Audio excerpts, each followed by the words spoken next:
Who closed the blind? Perfectly clear. And then the fog showed up. And now it is really foggy.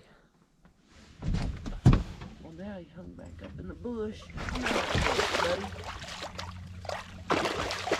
There you go.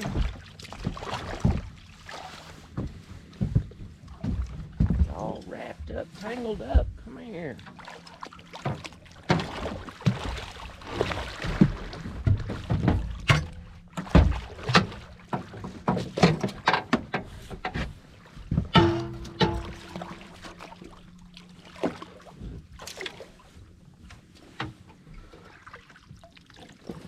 That's a nice way to start the day. Tried something a little different today. This moss is really bad out here.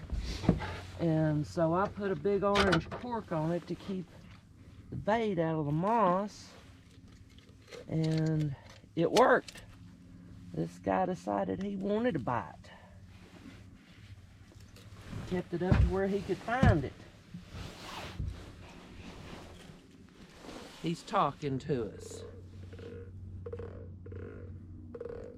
I do not know why this blue cat's got speckles on him. I'm gonna release this guy back into the water.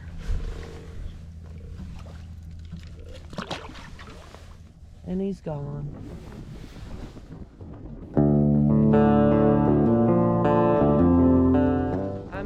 Creek Reservoir and fixing to go drift for some blue cats. So I'm going to set up the trolling motor and get my line set. Turn on the trolling motor and pair it so it will hold the line. I've got it paired. I'm going to drift 65 foot of water today.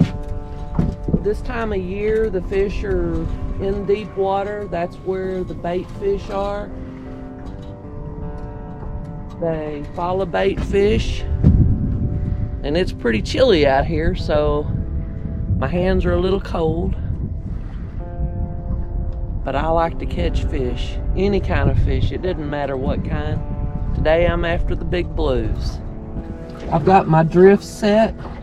I'm going into the wind. My goal is 0.5 miles an hour. Why do I use shad? Shad make up the largest biomass in many lakes. They are the primary food source for bluecat here. Might be skipjack or other bait fish in other areas, but here it's shad. Keep them fresh. On ice, not in water. Whatever it takes to get a big blue to bite.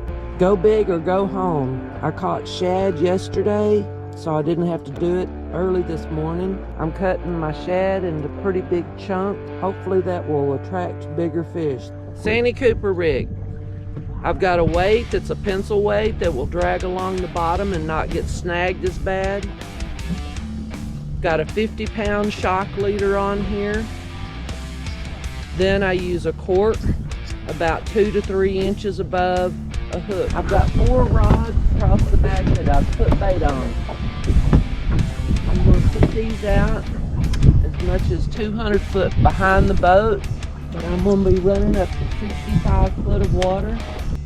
This one's already hit bottom, but I'm just letting more line out. I'll let this sink all the way to the bottom. And when it sinks to the bottom, I can see that my reel has stopped rolling so fast. I'm going to add my planer board.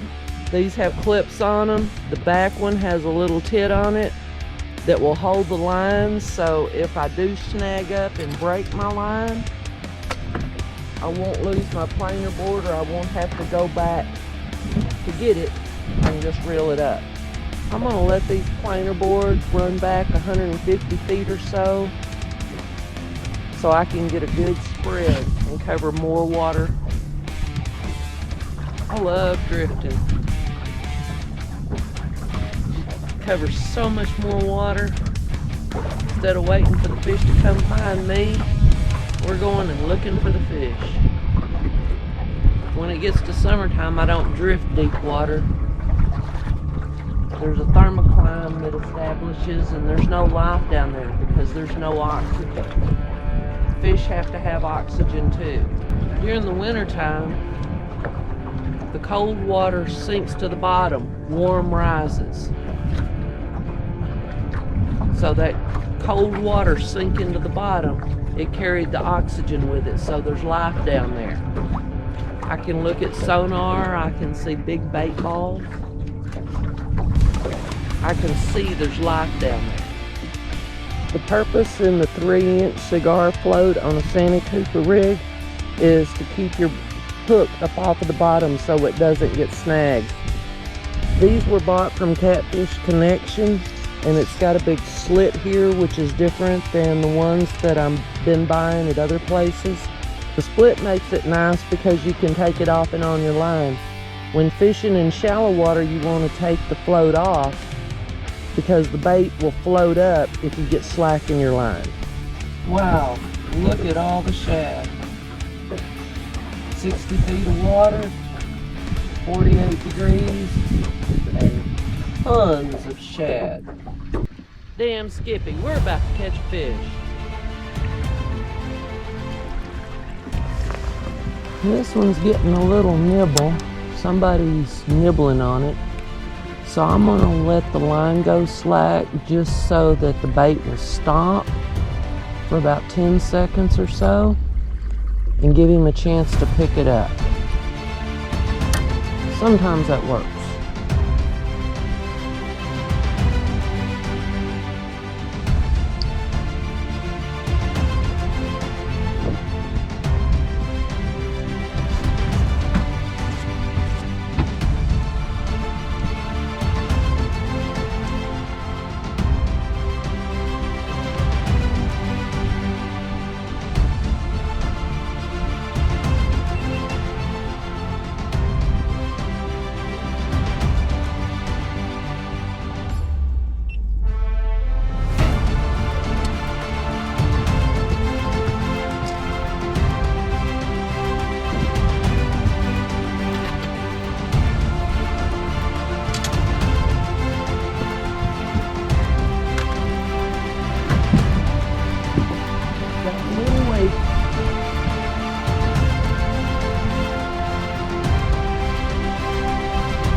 Not as big as I was hoping, but he's nice. He's a fun size.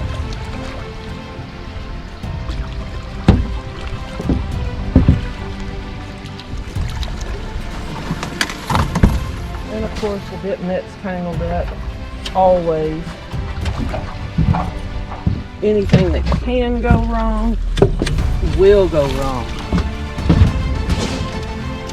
Yippee! I caught what I was looking for.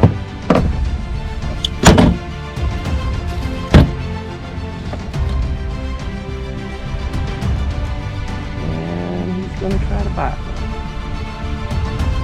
And I finally got me a blue. Yippee! What I was after. Oh, got another little fish. Drifting does work.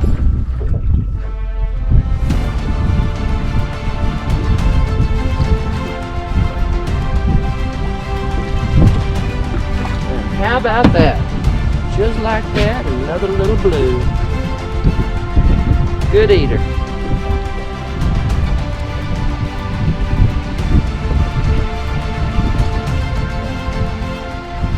How about that? While I'm waiting on a bite, I'm gonna go ahead and rig up a rod that I broke the line on earlier.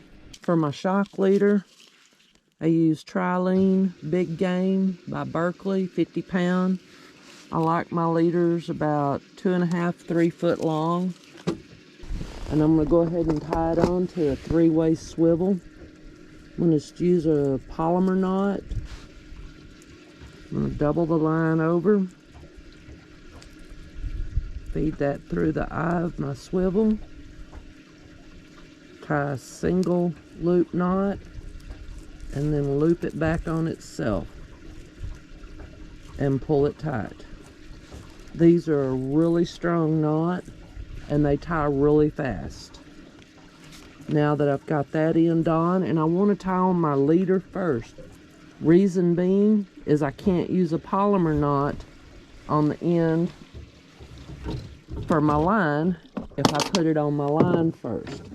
Now that I've got my leader tied on to my swivel, I'm ready to tie on the line that's attached to the rod to my swivel. So I'll double the line over, feed the double line through the eye of the swivel,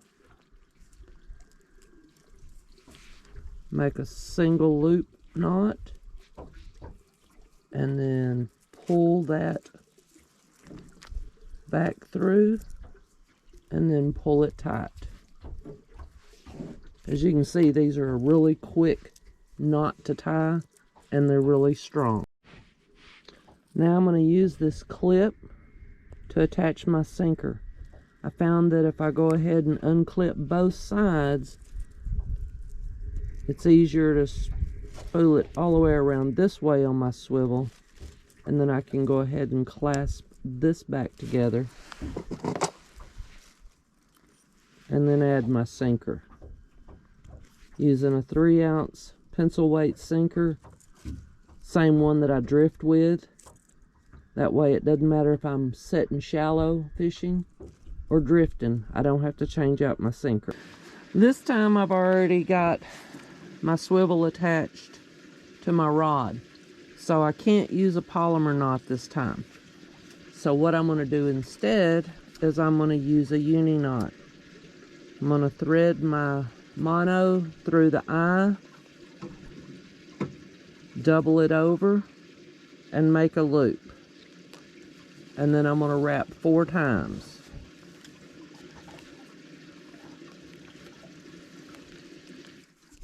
And pull tight.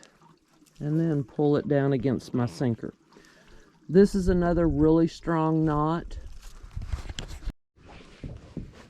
It's a quick knot to tie, and it's my go-to knot if I can't use a polymer knot. Now all I've got to do is snell my hook, and I have a brand new leader on this line. Hooks I like to use for Bluecat are Diachi. These are 7/0, and Trocar. These are 9/0. What I look for in a good Bluecat hook is sharpness. Trocar 9/0. I can feel this grab on my thumbnail. Really sharp hook right out of the package. Now, you can sharpen your hooks, but you should always check for sharpness. Once again, I can measure the gap by putting my thumb between the gap. These are circle hooks, meant to slide to the corner of the cat's mouth before it sets in. So, sharpness counts. You'll lose 30 or more % of your fish if you don't have a good sharp hook. I'm going to snell this hook onto my leader. So here's my point. So I'm going to feed it through from that direction. Feed it down the shaft of the hook. Make a loop at the bottom. And then I'm going to wrap 7 times.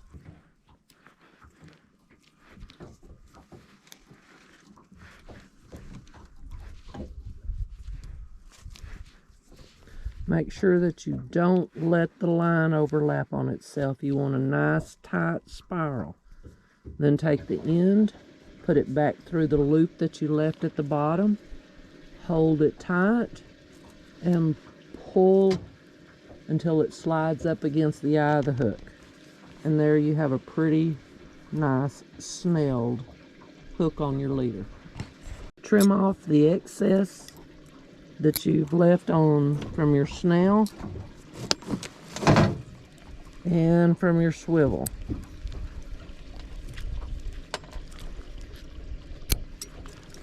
All set up, ready to go fishing again. Come here, stop it.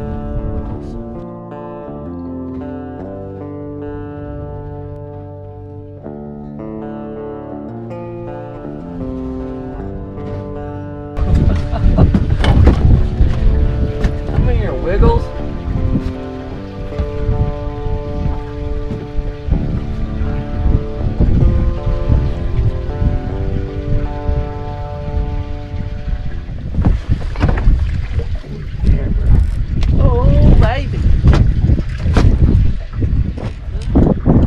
This one's nice. Oh man. This is what I've been waiting for.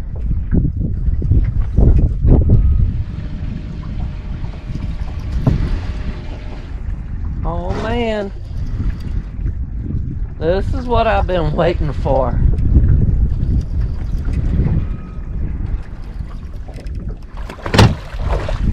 Don't get in the other line, no.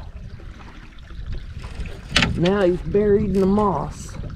Come out of the moss.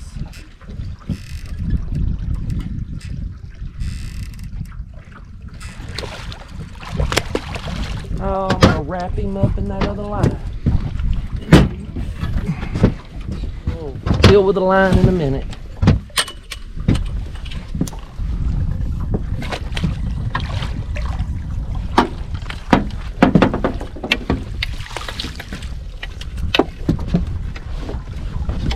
Not quite as big as I thought he was, but I am thrilled. Woo! Yeah, baby. Oh, man. Oh, thumbnail casualty, or fingernail casualty.